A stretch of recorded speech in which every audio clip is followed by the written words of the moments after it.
नमस्कार दोस्तों, स्वागत है आपका हमारे चैनल जिसका नाम है स्केलेट academy educating India in a lucid way. मेरा नाम है अमित वर्मा और मैं आज फिर से आ गया हूँ आपके सामने।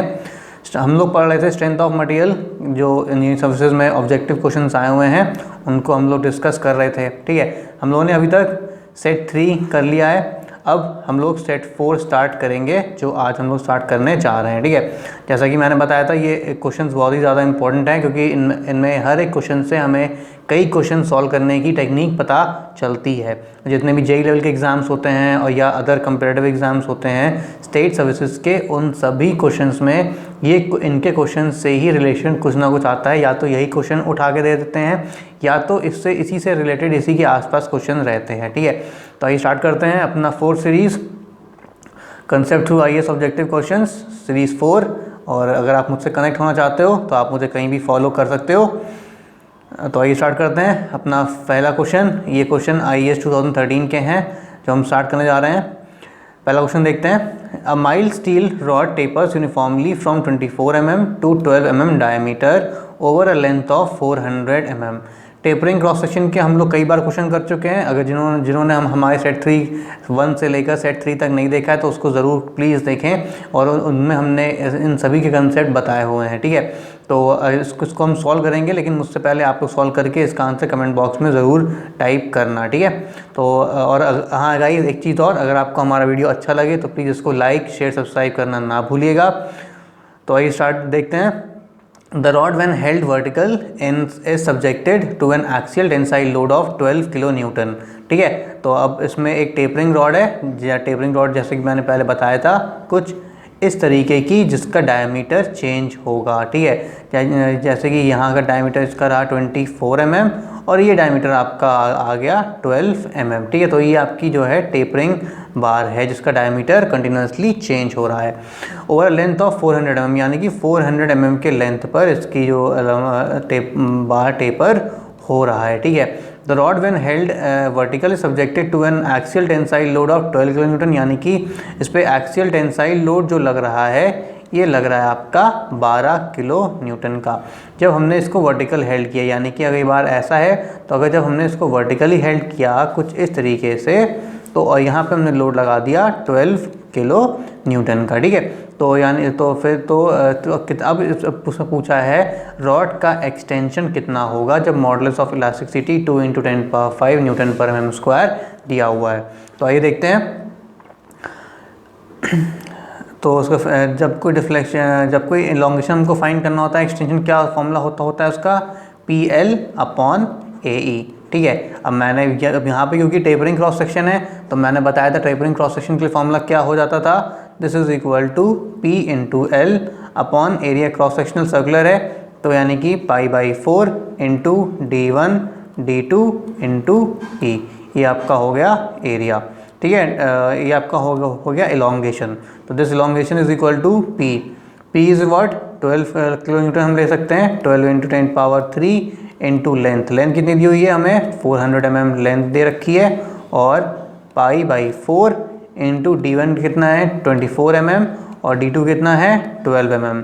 ठीक है, और into E modulus of elasticity हमको दे रखा है 2 × 10⁵, तो इंटू 2 × 10⁵। ठीक है, अब जब हम इसको सॉल्व करेंगे तो हमारा आंसर कुछ ये आएगा। अपॉन जब इसको सॉल्व करेंगे तो this answer will come as 1/3π। ठीक है, तो correct answer will be the right answer for this question.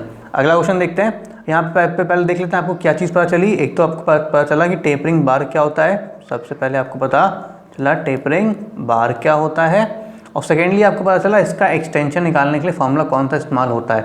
Normally हम किसी भी बार का एक्सटेंशन निकालने के लिए delta is equal to PL/AE का इस्तेमाल करते हैं, बट अगर टेपरिंग क्रॉस सेक्शन है, यानी कि बार अगर टेपर कर रहा है, टेपरिंग मतलब जब डायमेंशन बार का चेंज हो रहा है, क्रॉस सेक्शनल एरिया इसका चेंज कर रहा है। ठीक है, तो हम क्या करते थे, PL/π/4 D1 D2 × E, ये वाला फॉर्मूला हम लोग इस्तेमाल करते थे। ठीक है, तो ये देखते हैं अपना अगला क्वेश्चन। पॉइजन रेशियो हमको दे रखा है 0.3 and then the ratio of Young modulus to bulk modulus हमको पूछा है कितना होगा। तो हमें पता है ये रिलेशन मैंने पहले भी बताया था आपको, इसके बेसिस पर हम लोग बहुत से क्वेश्चन सॉल्व कर चुके हैं सेट 3 तक। तो अगर आपने इसका आंसर आप लोग मुझे सॉल्व करके ज़रूर बताइए कमेंट बॉक्स में। हालांकि मैं इसको सॉल्व कर देता हूँ। पॉइजन रेशियो हमको दिया, म्यू की वैल्यू दे रखी है how much 0.3। Then the ratio of Young modulus to bulk modulus, Young modulus is E and bulk modulus is K। तो हमें पता है रिलेशन क्या होता है K E और म्यू में, K is equal to E upon thrice of 1 minus 2 mu. हमसे पूछा है Young modulus to bulk modulus, यानी कि thrice of 1 minus 2 mu is equal to E upon K का रेशियो हमसे पूछा है। तो अब म्यू की वैल्यू इसमें रिप्लेस करा देते हैं, कितनी 0.3 दी हुई है, तो 1 थ्राइस ऑफ 1 माइनस 2 इंटू 0.3, 0.6 हुआ, 1 माइनस 0.6 0.4 हुआ, और 0.4 इंटू 3 कितना हुआ 1.2, यानी कि E बाई के का रेशियो आएगा कितना 1.2 will be the correct answer for this question. ठीक है, तो 1.2 C that is C option will be the correct answer इस क्वेश्चन का। ठीक है, अब यहाँ पे आपको पता चल गया रिलेशन जो मैंने आपको स्टार्टिंग पहले ही बताई थी बहुत ज़्यादा इंपॉर्टेंट है। इससे डायरेक्टली रिलेशन दे देंगे या फिर रिलेशन के बेस पे आपको क्वेश्चन दे देंगे, जैसे कि ये क्वेश्चन दिया हुआ है। ठीक है, तो ये जेई में, जैसे जेई के एग्ज़ाम्स में या यूपीपीएससी हो गया या स्टेट सर्विसेज एग्जामिनेशन हो गया, उन सभी के लिए ये रिलेशन बहुत ही ज़्यादा इंपॉर्टेंट है। इवन आईईएस एग्ज़ाम्स के लिए भी ये बहुत ही ज़्यादा इंपॉर्टेंट क्वेश्चन है। तो ये देखते हैं अपना अगला क्वेश्चन।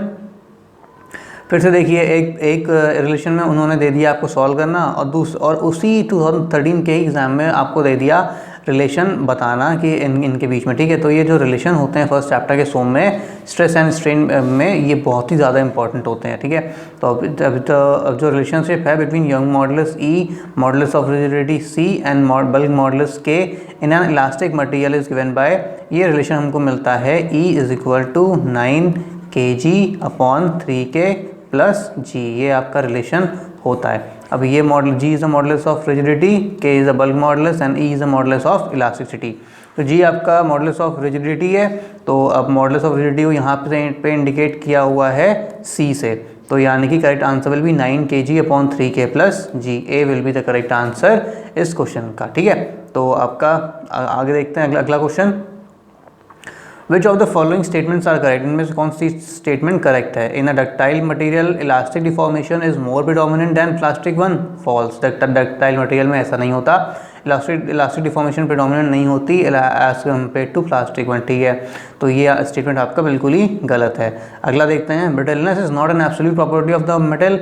यस, ब्रिटलनेस कोई एब्सोल्यूट प्रॉपर्टी मेटल की नहीं है, so second is also a correct question, correct statement. Then third देखते हैं, rate of loading has no influence in the changing the behaviour of a metal from ductile to brittle at low temperatures. ऐसा नहीं होता, जो rate of loading होती है अगर हम उसको चेंज करेंगे तो ductile material as a brittle temperature as a brittle भी बिहेव कर सकता है। हेंस 3 भी आपका रॉन्ग है। अगला देखते हैं, fourth, under hydrostatic compression a brittle metal में change into a ductile one. Yes, correct, that is hydrostatic compression के केस में ब्रिटल मेटल जो है वो कन्वर्ट हो सकता है डक्टाइल मेटल के फॉर्म में, यानी कि 4 भी आपका करेक्ट स्टेटमेंट है, यानी कि 2 and 4 are correct statement. So answer will be D will be the right answer for this question, यानी कि द 2 और 4 विल बी द करेक्ट। कौन से करेक्ट हैं? जैसे ब्रिटलनेस कोई भी एब्सोल्यूट प्रॉपर्टी मेटल की नहीं है, और सेकंड चीज़ क्या है, हाइड्रोस्टैटिक कंप्रेशन में अब ब्रिटल मेटल जो है वो चेंज कर सकता है इनटू डक्टाइल वन। ये आपको याद रखना पड़ेगा, बहुत ही इंपॉर्टेंट क्वेश्चन है ये। तो अगला क्वेश्चन देखते हैं। अब जो क्वेश्चन हम देख रहे हैं ये आईएएस 2014 के हैं। इस साल इस सेट में हमने तो 2 ईयर के लगातार ले लिए हैं, 2013 के भी और 2014 के भी। तो अब देखते हैं पहला क्वेश्चन, 2014 का पहला क्वेश्चन देखते हैं। If the Poisson ratio for a material is 0.5, अगर हमको पॉइजन रेशियो मटेरियल का दे रखा है 0.5 और elastic modulus for a material है, देखिए यहाँ पे फिर से रिलेशन का इस्तेमाल आ रहा है। देखिए रिलेशन कितने ज़्यादा इंपॉर्टेंट है ये आप देख सकते हैं जो प्रीवियस ईयर के क्वेश्चंस हैं उनमें, तो ये भी कुछ, और ये यहाँ भी अभी आगे चल के जो एग्ज़ाम्स आने वाले हैं उनके लिए भी बहुत ज़्यादा इंपॉर्टेंट हैं। तो इस क्वेश्चन का जवाब आप लोग मुझे कमेंट बॉक्स में कमेंट करिएगा। बहुत ही सिंपल सा क्वेश्चन है और मैं सॉल्व कर देता हूँ, फिर भी जिसको नहीं आ रहा है उसके लिए दैट इज़ पॉइजन रेशियो हमको दिया हुआ है, कितना दिया हुआ है, Poisson ratio is 0.5 and then elastic modulus of the material, elastic modulus material का कितना होगा, तो हमें ये पूछा है, तो इलास्टिक मॉडुलस पूछा है, तो फिर is how much times of shear modulus. देखिए हमसे बेसिकली पूछा गया है जो इलास्टिक मॉडुलस है ये मटेरियल का, ये कितने टाइम्स है शियर मॉडुलस के। तो हमें पता है कि Poisson ratio, modulus of elasticity and modulus of rigidity के बीच में हमको रिलेशन फाइंड आउट करना है।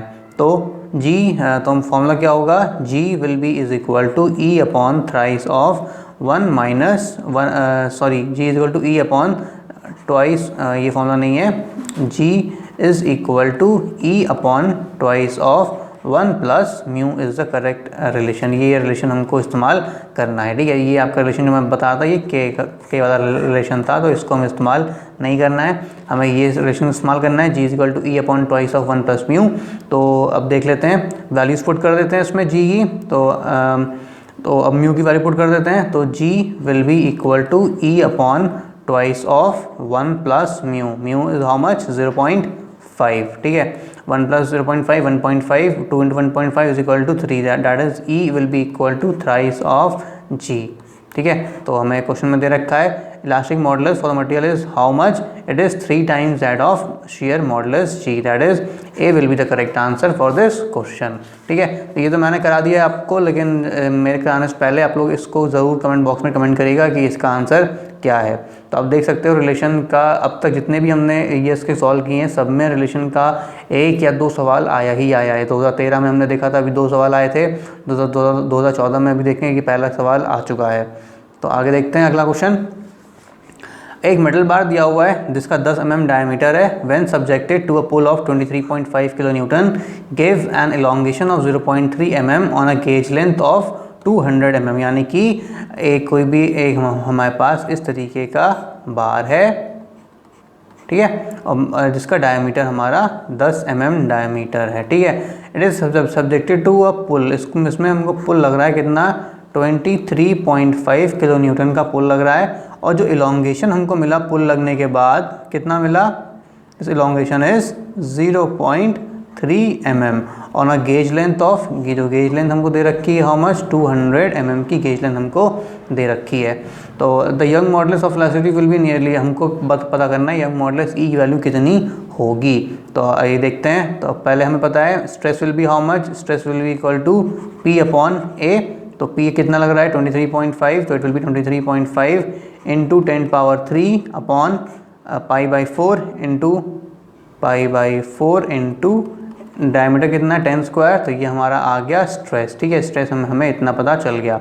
अब स्ट्रेन कितना है, स्ट्रेन देख लेते हैं कितना है, 0.3 mm एक्सटेंड हो रहा है, 0.3 mm एक्सटेंड हुआ और कितने लेंथ पे, 200 mm पे, तो हमें स्ट्रेन भी पता चल गया। स्ट्रेस हमारा ये दिया हुआ है, तो फ्रॉम द हुक्स लॉ हमें पता है stress is directly proportional to strain, stress directly proportional to strain, और stress is equal to E into strain, E is a constant and E is a constant and this is only the Young modulus of elasticity. तो हमें E find out करना है, E is equal to sigma upon strain. तो stress हमें पता हुआ है, इस इक्वेशन से हमने स्ट्रेस निकाल लिया फर्स्ट इक्वेशन से, और ये सेकंड इक्वेशन से हमने स्ट्रेन निकाल लिया। तो stress equation first divide by equation second will give you answer of how much, it will be equal to 200 kilo newton, 200 kilo newton per mm square, ठीक है। गाइस मैं इसको सॉल्व नहीं कर रहा हूँ, आप लोग अपने रफ कॉपी पे सॉल्व कर लेना, टाइम की बचत करने के लिए हम उसको डायरेक्टली आंसर आपको बता दे रहे हैं, ठीक है। तो it will be 200 kilo newton per mm square, that is A will be the right answer for this question. तो अब इस क्वेश्चन में आपने देखा स्ट्रेस क्या होता है देख लिया, स्ट्रेन क्या होता है देख लिया, और ये हुक्स लॉ क्या होती है, this is known as Hooke's law, ठीक है। और फिर स्ट्रेन क्या होता है ये भी आपने देख लिया, और यंग मॉडुलस ऑफ इलास्टिसिटी क्या है ये भी आपने यहाँ पर देख लिया है। तो गाइज इस क्वेश्चन से आपको इतनी सारी चीज़ें पता चली, तो ये बहुत ही ज़्यादा इंपॉर्टेंट क्वेश्चन है आपके अपकमिंग एग्जाम्स के। अगला क्वेश्चन,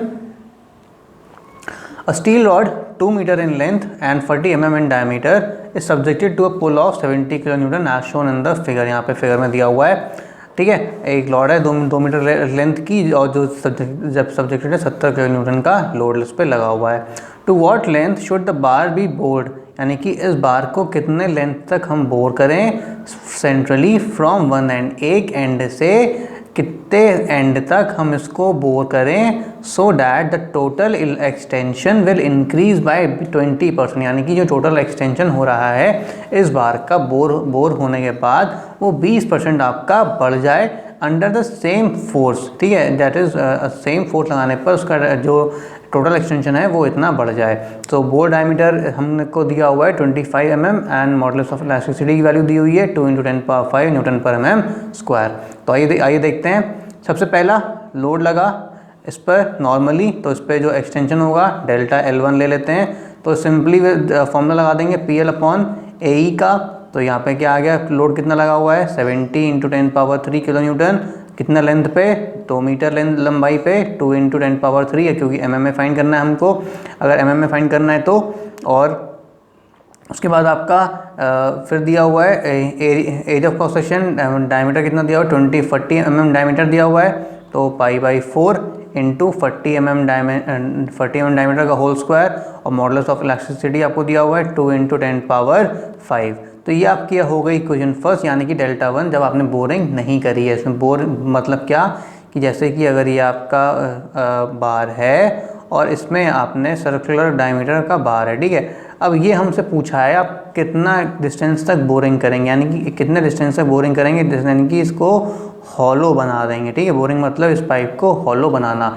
और हॉलो का डायमीटर, इसका बोरिंग का डायमीटर कितना दिया हुआ है 25 mm का। जो बोर इसमें अंदर जो होल बना है, ये आपका होल है, ये इसका डायमीटर 25 mm का दिया हुआ है। तो ये हमको डिस्टेंस निकालनी है x mm, यानी कि कितने मीटर तक हम इसको बोर करें, ठीक है। तो ये डिस्टेंस x है, तो ये डिस्टेंस हो गई हमारी 2 - x, ठीक है। अब पहले तो ये हो गया, जब हमने बोरिंग नहीं की तो उसका इलोंगेशन ये हुआ।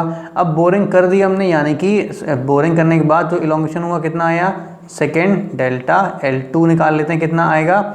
अब पहले बोरिंग का सेक्शन का निकालना पड़ेगा, उसके बाद नॉर्मल सेक्शन का निकालना पड़ेगा। सबसे पहले बोरिंग सेक्शन का निकाल लेते हैं, कितना लोड कितना लगा है 70 × 10⁻³ किलो न्यूटन का, और हमें जो आपका लेंथ है, कितना लेंथ है x लेंथ तक, तो x × 10⁻³, ठीक है, अपॉन x हमने मीटर में लिया है, तो अपॉन कितना हो गया π/4 × डायमीटर किसका लेंगे हम, बोर डायमीटर। तो बोर डायमीटर कितना 25 mm दिया हुआ है, तो हैंस हॉलो 40² - 25², ये आपका हो गया bore diameter into E, modulus of elasticity हमें ई हमने पुट कर दिया, और ई की वैल्यू कितनी होगी 2 × 10⁻⁵। ये तो हमारा हो गया बोर्ड सेक्शन का, इस बोरिंग वाले सेक्शन का। अब हमें निकालना है इस वाले सेक्शन का, तो प्लस करेंगे इंटू 70 × 10⁻³ इंटू x है। अब इसमें क्या है, ये डिस्टेंस कितनी 2 - x, तो it will be 2 - x into 10⁻³ upon π/4 into 40²। अब इसमें हम कंप्लीट टोटल डायमेंशन याद लेंगे into 40² into E, modulus of elasticity E. अब ये हमारी बन गई, ये हमारी थी फर्स्ट इक्वेशन, और ये हमारी थी सेकंड इक्वेशन, ये आपकी थी सेकंड इक्वेशन। तो अब हमें दिया हुआ है कि टोटल इलोंगेशन बार जो है वो इंक्रीज़ कर गया है 20%, यानी कि 20% बार हमारा इंक्रीज़ कर गया है। तो यानी कि जो इक्वेशन नहीं बनेगी, this will be equal to what, delta L2 जो हमारा आया है, this will be 1.2 times of delta L1, ठीक है। तो ये हमें इक्वेशन दे रखी है, यहाँ पे हमको बताया हुआ है कि जो इलोंगेशन सेकेंड बार में आए, यानी कि बोरिंग करने के बाद वो 20% बढ़ा हुआ है as compare to normal original 1, ठीक है। अब यानी कि अब ये वैल्यूज़ हमने डेल्टा L1 की वैल्यू इसमें पुट करी और डेल्टा L2 की वैल्यू इसमें पुट करी, तो हमको जब इसमें इसका आंसर जब सॉल्व करेंगे तो x की value it will come as 0.62 metre, ठीक है। इस इक्वेशन में जब आप ये वाली वैल्यू पुट करोगे, इक्वेशन 1 और इक्वेशन 2 को इसमें पुट करोगे, सपोज ये इक्वेशन 3 है, इसमें आपने वैल्यू पुट करी, तो आपको जो x की वैल्यू आएगी दिस विल बी 0.62। सो भाई देख सकते हैं आप IAS में कितने बड़े लेवल के क्वेश्चन आते हैं। इसमें ये सब आपको सॉल्व करना पड़ेगा विदाउट कैलकुलेटर, और जब तक आपकी प्रैक्टिस नहीं होगी आप इसको बिना कैलकुलेटर के वहाँ सॉल्व नहीं कर पाओगे, बहुत ज़्यादा मुश्किल होता है। सो गाइज इसकी प्रैक्टिस आपको ज़रूर करनी पड़ेगी। जितने भी सॉल्विंग वाले क्वेश्चंस हैं आपको इसकी प्रैक्टिस ज़रूर बेहद ज़्यादा से ज़्यादा करनी, ताकि आपकी कैलकुलेशन स्ट्रॉन्ग हो जाए और वहाँ पे इजीली आप लोग सॉल्व कर सको। तो correct answer will be D is the right answer for this question. ठीक है, अगला देखते हैं। A member ABCD subjected to a force or system as shown in the figure। ABCD force system दिया हुआ है और इसमें हमको निकालना है कि निकालना क्या है, पार्ट BC में, BC पार्ट में रेजिस्टिव फोर्स कितनी है। तो अगर इसका हम VD बनाएं, फ्री बॉडी डायग्राम बनाते हैं इसका, किस तरीके से बनेगा। मान लीजिए ये AB है, दिस इज़ AB। तो AB में यहाँ पे 45 किलो न्यूटन का लोड लगा हुआ है, ठीक है। और यहाँ पे फिर हमने बनाया और ये इक्वल एंड ऑपोजिट फोर्स लगेगा। तो 45 अगर इधर लगाए तो इधर भी आपका 45 किलो न्यूटन का लोड लगेगा। उसके बाद BC आया, दिस इज़ BC। अब BC में आपका 45 का लोड लगा तो इधर भी आपका 45 का लोड इधर इस तरफ लगा और 365 का लोड आपका इस तरफ लगा, ठीक है। तो फिर इधर आपका ऑपोजिट में लगा 45 और फिर सॉरी ये जब इस तरफ लगा है तो इधर ये जब कंप्रेशन है तो इधर ये टेंशन होगा, ये इस तरीके से टेंसाइल लोड लगेगा और इधर भी ये टेंसाइल लोड लगेगा, ठीक है। अब ये कंप्रेशन लग रहा है 365 यहाँ पर, तो यहाँ पर C पे भी ये 365 का ऑपोजिट डायरेक्शन में कंप्रेसिव फोर्स लगेगा। तो BC में जो नेट फोर्स आया कितना हुआ, दोनों ही ऑपोजिट फोर्स हैं, तो 365 माइनस 45, तो it will become as 320 kilo newton and this will be compressive nature, ठीक है। कंप्रेसिव नेचर यूनिट नहीं दी हुई है कहीं पे, तो आप यूनिट मत लिखो। तो it will B 320 kilo Newton compressive force, यानी कि D will be the correct answer for this question. तो कुछ क्वेश्चंस ऐसे होते हैं जो आपको मैकेनिक्स के थ्रू सॉल्व होते हैं और ये आप FBD फ्री बॉडी डायग्राम बना करके इन क्वेश्चंस को सॉल्व कर सकते हो, ठीक है।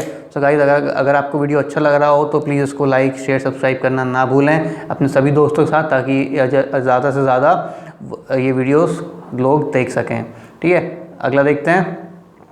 Two-dimensional stress system on a block made of a material with Poisson ratio of 0.3 is shown in the figure. The limiting magnitude of the stress so as to result in no change in length AB, ताकि AB में no length change हो, यानी कि strain AB में बिल्कुल भी ना आए। ऑफ द ब्लॉक कितना होगा, मैक्सिमा की वैल्यू यहाँ पे पूछी है कितनी होगी कि AB के डायरेक्शन में कोई भी चेंज परिवर्तन ना आए। तो ये कैसे निकालते थे, हमने सभी क्वेश्चंस सेट 3 में भी हमने सॉल्व किया था, सेट 2 में भी सॉल्व किया था और सेट 1 में भी हमने इस तरीके के क्वेश्चन सॉल्व किए हुए हैं।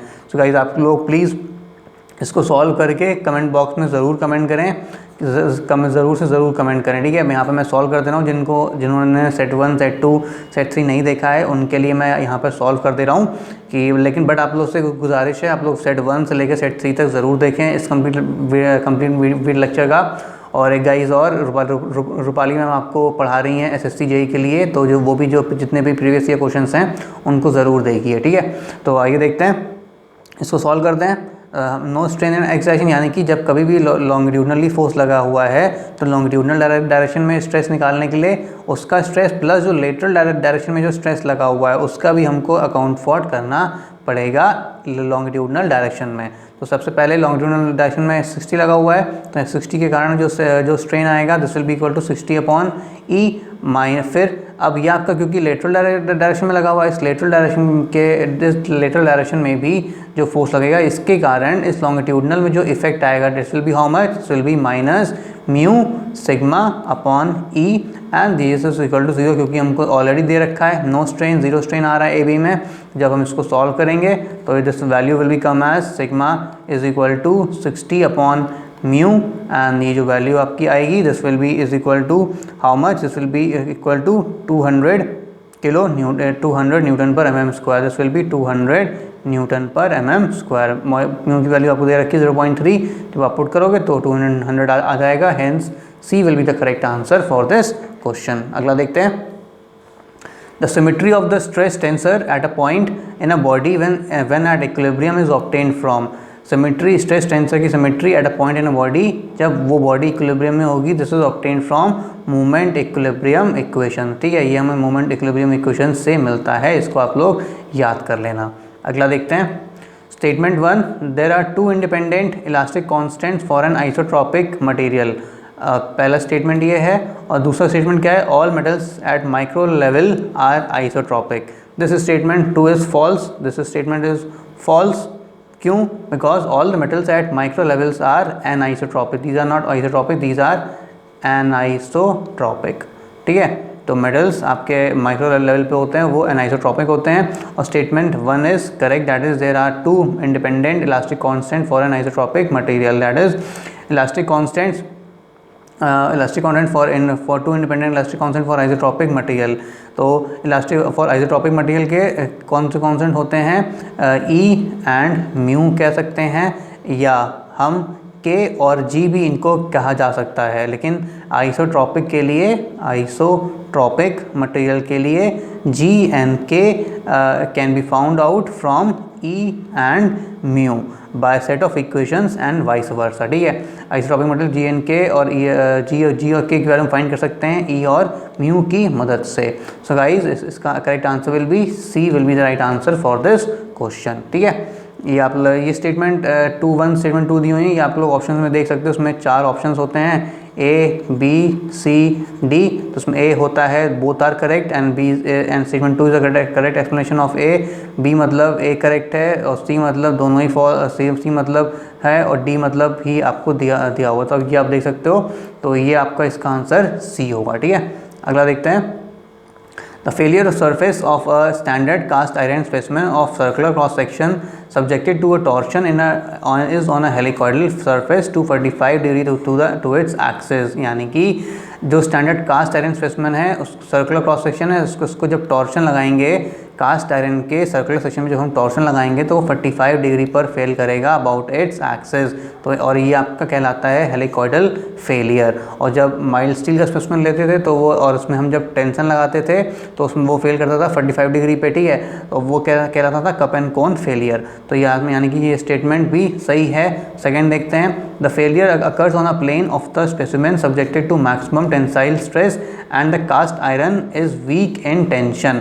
तो ये भी स्टेटमेंट हमारा एकदम सही है, क्योंकि जो फेलियर अकर करता है on plane of specimen subject to जिसमें मैक्सिमम टेंसाइल स्ट्रेस लग रहा है, तो cast iron is weak in tension. यानी कि स्टेटमेंट 1 स्टेटमेंट 2 दोनों ही हमारा करेक्ट है। Hence option A is the correct answer for this question. यानी कि दोनों ही स्टेटमेंट सही है और statement 2 is the correct explanation of statement 1। ठीक है, तो गाइस यहाँ पे पता चल गया आपको कि जो आपका हेलिकॉइडल फेलियर होता है किसमें, सर्कुलर क्रॉस सेक्शन में जो कास्ट आयरन का बना होता है, और जब उसको टॉर्शन लगाते हैं, जैसे कि ये आपका सेक्शन है और इसमें हमने आपने टॉर्क घुमाया इसे, तो ये जो फेल होगा ये 45 डिग्री पे फेल होगा और इसमें हेलिकॉइडल फेलियर होता है। और जब आपका माइल्ड स्टील बार होगा, अगर आपका माइल्ड स्टील का बार है और अगर हमने उसमें टेंशन लगाया इस तरीके से, तो वो 45 डिग्री पे फेल होगा अबाउट द एक्सेस।